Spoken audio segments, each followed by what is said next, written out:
तो आप अपने बारे में बताइए कि आप कौन हैं और कौमुदी पांडे कौन है? जी, मेरा नाम संदीप पांडे है। कौमुदी पांडे मेरी धर्मपत्नी हैं। मैं भारतीय नौसेना से रिटायर सैनिक हूँ। साथ ही मैं एक नेशनल लेवल का क्रिकेट प्लेयर हूँ। रणजी ट्रॉफ़ी मैंने 2000 में यूपी के लिए खेला, उसके बाद फिर सर्विसेज के लिए भी मैंने नेशनल प्ले किया है।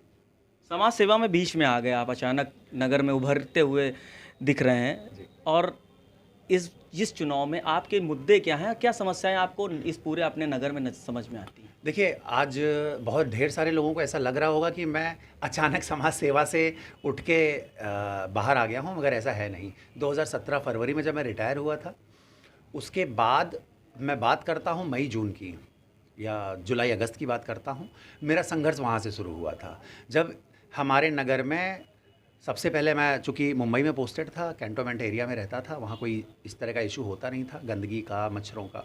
जब मैं यहाँ रहने के लिए आया रिटायर होने के बाद, तो सबसे पहले मुझे ये जब समझ में आया कि किस तरह से नगर में मच्छरों का आतंक है, किस तरह से गंदगी के ढेर पे बैठा हुआ है गंगा घाट, मैंने इसके लिए सबसे पहले बात करना शुरू किया, आवाज़ उठानी शुरू की। कोई कहीं से कुछ जब मदद नहीं मिली तो हमने एक मोहल्ला सफाई अभियान नाम का एक संगठन बनाया। वो संगठन चलता रहा। आगे चल के उसी ने संदेश फाउंडेशन नामक एक बहुत सुखद परिवार का रूप लिया।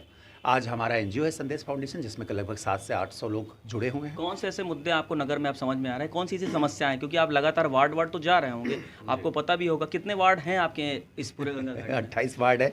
देखिए, मुझे एक एक गली याद है, और ये वही गंगा घाट है जहाँ आपकी हर गली, चाहे आप आनंद नगर की बात कर लें, नेहरू नगर की बात कर लें, ऋषि नगर की बात कर लें, आदर्श नगर की बात कर लें, श्रीनगर की बात कर लें, बिंदा नगर की बात कर लें, कोई ऐसी गली नहीं होगी जहाँ पे संदीप पांडे हाफ पैंट पहन के क्रिकेट नहीं खेला है। 2017 से लगातार मैं सोशली एक्टिव हूँ। सबसे बड़ा प्रॉब्लम जो है गंगा घाट का मुझे समझ में आता है, वो ये है कि गंगा के तट पे बसा हुआ नगर, जहाँ पे आज से 5 से 6 साल पहले हर घर में एक हैंडपंप होता था, उस हैंडपंप से मीठा पीने वाला पानी मिलता था। आज उस नगर की ये दुर्दशा हो गई है कि करोड़ों रुपए खर्च करने के बाद भी यहाँ पे 90% आदमी ऐसा है जो खरीद के पानी पी रहा है। हर घर में दूषित पानी आ रहा है। साफ पानी की व्यवस्था नगर पालिका नहीं करा पा रही है, 2 तरीके से। एक तो सीवरेज की वजह से, जल भराव की वजह से अंडरग्राउंड जो वाटर है वो ख़राब हो गया है, जिससे हैंडपंप का पानी सही नहीं आ रहा है। दूसरा प्रॉब्लम ये है कि जो नगर पालिका द्वारा पानी पीने योग्य पानी जो है धनराशि खर्च की जा रही है लोगों को देने के लिए, वो धनराशि सिर्फ हवाई है। लगभग इसके अलावा, पानी के अलावा क्या समस्याएं आपको दिखती हैं? जी, पानी के अलावा देखिए हर तरह की समस्या है। सड़क है, प्रकाश व्यवस्था है, साफ सफाई है। एक बहुत बड़ा मुद्दा है साफ सफाई का। ये थोड़ा समझा दीजिए, भ्रष्टाचार बनाम ईमानदार क्या है? एक बहुत छोटा एग्जांपल से आपको, शायद आपको ही नहीं सबको समझ में आ जाएगा। हम बात कर रहे हैं साफ सफाई की। जितने भी ये मुद्दे हैं, उन हर मुद्दे को सॉल्व करने के लिए निधियाँ आती हैं केंद्र सरकार की तरफ से, राज्य सरकार की तरफ से। उन निधियों का सही तरीके से इस्तेमाल अगर नहीं होता है तो समस्याएं ज्यों की त्यों रहती हैं। मेरा मुद्दा सिर्फ यही है, जनता के टैक्स के पैसे से होने वाले जो विकास कार्य हैं उसके बारे में जनता को जानना भी आवश्यक है, और अगर वो कार्य सही नहीं हो रहे हैं तो उसके खिलाफ प्रश्न पूछना भी जनता का अधिकार है। ये पूरे सिस्टम की बात कर रहा हूँ। इस पूरे सिस्टम में एक बहुत छोटा एग्जाम्पल देता हूँ। 625 करोड़ रुपए स्वच्छ भारत मिशन योजना के तहत 2019 में गंगा घाट नगर पालिका को आए।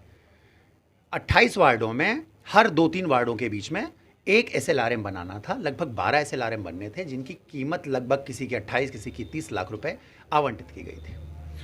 नगर पालिका ने पूरे गंगा घाट क्षेत्र में 11 SLRM बनवाए। 11 SLRM का मतलब 11 SLRM की जगह उन्होंने बाउंड्री वॉल खड़ी कर दी, गेट लगा दिया, ताला लगा दिया।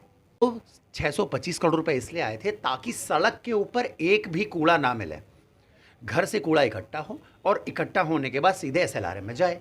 मगर आप स्वयं देखते होंगे, हर गली के, हर नुक्कड़ के, हर चौराहे पे रोज सुबह 8 बजे से लेकर 10 बजे तक कूड़े का अंबार लगा रहता है। तो ये एक छोटा सा एग्जाम्पल है। कूड़ा गाड़ियाँ आई, मोबाइल टॉयलेट्स आए, टेम्पो स्टैंड की बात करिए आप। तो आपने ये सारी चीज़ें कैसे जाना, आपको कैसे पता चल गया? जी, सूचना के अधिकार के तहत मैंने सारी सूचनाओं एकत्रित की, और ये सारी सूचनाएं ये पब्लिक में हैं, सारे न्यूज़पेपर्स में, सारी मीडियाज़ में 5 साल से लगातार चल रही हैं। मैंने इसके खिलाफ कुछ शिकायती पत्र भी दिए हैं, जांच भी बैठी हुई है।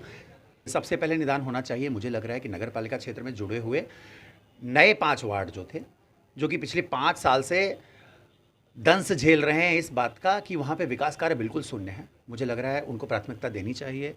सभी वार्डों में ज़रूरत होती है, मगर मुझे लग रहा है कि जो पुराने वार्ड हैं 30 सालों से जहाँ पे नगर पालिका लगी हुई, जहाँ सड़कें बनी हुई हैं, वहाँ पे नई सड़कों को उखाड़ के पुरानी सड़कें पुरानी सड़कों को उखाड़ के नई सड़कें बनवाने क्या हो सकता है। तमाम ऐसी सड़कें आज भी नगर पालिका क्षेत्र में हैं जहाँ पे मई जून के महीने में घुटनों तक पानी भरा रहता है। मुझे लगता है जब मैंने निर्दलीय चुनाव लड़ने का फैसला किया था तो बहुत ढेर सारे लोग की बात छोड़ दीजिए, स्वयं मुझे ये आकलन नहीं था कि मैं इतनी मजबूती से अपना चुनाव लड़ पाऊँगा। मगर आज मैं जहाँ खड़ा हूँ, मुझे लगता है ये मैं नहीं चुनाव लड़ रहा हूँ, लोग मुझे चुनाव लड़ा रहे हैं। और लोगों का जो विश्वास है मेरे लिए, जो प्रेम है, जो उत्साह है, ये मेरे पिछले 5 वर्षों के कार्यों की वजह से है, जो कि बिना किसी पद पे रहते हुए, ना मैं किसी पार्टी का बहुत बड़ा कार्यकर्ता था, ना मैं कोई जनप्रतिनिधि था, मगर उसके बावजूद मैं दर्जनों काम ऐसे गिना सकता हूँ जो मैंने किए, जो जनप्रतिनिधियों के काम थे। 2-3 आप बता दीजिए। जी, डीवीएस ग्राउंड की बात कर लीजिए, आज उसका कायाकल्प हो चुका है। आप फायर स्टेशन की बात कर लीजिए, शासन से फायर स्टेशन गंगा घाट के लिए प्रस्तावित हो चुका है। ये तो समाजवादी पार्टी ने फंड दिया था इसका, हबीबी किस चीज़ के लिए? डीवीएस ग्राउंड की बात आप समाजवादी पार्टी ने, आप बताइए किसने दिया, कब दिया था, कब पास कराया था? ये अखिलेश यादव ने पास कराया था जब यहाँ पे उन्होंने रैली की थी। अरे देखिए, आप 2010 की बात कर रहे हैं, 2012 में वो सारी जो परमिशन थी, जब सरकार बदली थी, सारी जो उनकी घोषणाएं थी सारी रद्द हो गई थी। मेरे पास प्रूफ है, मैं ऐसे नहीं बोल रहा हूँ। ठीक है, सुनिए 2019-20 में खेलो इंडिया योजना के तहत इस ग्राउंड को डलवा के 7.25 करोड़ रुपए का धन आवंटित करवाया था। और ये केंद्र सरकारी योजना के तहत हुआ था, ये कोई मेरा संदीप पांडे की योजना के तहत नहीं हुआ था। पूर्णी रोड का पैचवर्क करवाया था, अंडरपास रोड बनवाई थी मिश्रा कॉलोनी से नीचे पुराने पुल तक जाने के लिए। और एक छोटी सी बात कहता हूँ, पिछले 1-2 सालों से पुराना गंगा पुल बंद पड़ा हुआ है, किसी जनप्रतिनिधि को कोई चिंता नहीं है उसकी। पश्चिमी गंगा घाट लगातार एक अजीब स्थिति में पहुँच गया है, लग रहा है कि वो जैसे कट गया है अपने शुक्लागन से। उसके लिए जनप्रतिनिधियों ने, किसी ने भी कोई आवाज़ नहीं उठाई, किसी से कोई संपर्क नहीं किया। स्वयं मैंने इसके लिए कई पत्र लिखे। माननीय नितिन गडकरी जी से मैं अभी फरवरी महीने में मिल के आया हूँ। उन्होंने अपने एक पत्र के माध्यम से लोक निर्माण विभाग उत्तर प्रदेश को एक पत्र लिखा है और बोला है कि अगर आप इसका निर्माण कार्य के लिए 1.97 करोड़ रुपये दे सकते हैं तो दीजिए, नहीं तो आप हमसे डिमांड करिए, हम आपको पैसा आपकी लड़ाई किस पार्टी से? हमारी लड़ाई किसी से नहीं है। मेरी लड़ाई सिर्फ भ्रष्टाचार से है, सिर्फ अराजकता से है, सिर्फ झूठे वादों से है। ऐसी चीज़ें जो कि एक पद पे पहुंच जाने के बाद कोई भी जिम्मेदार अधिकारी या समाजसेवी या जनप्रतिनिधि कह लीजिए, जब वो अपनी जो उसके कर्तव्य हैं उनसे आंखें मोड़ लेता है, उसके बारे में सोचना बंद कर देता है, उन विचारधाराओं से मेरी लड़ाई है।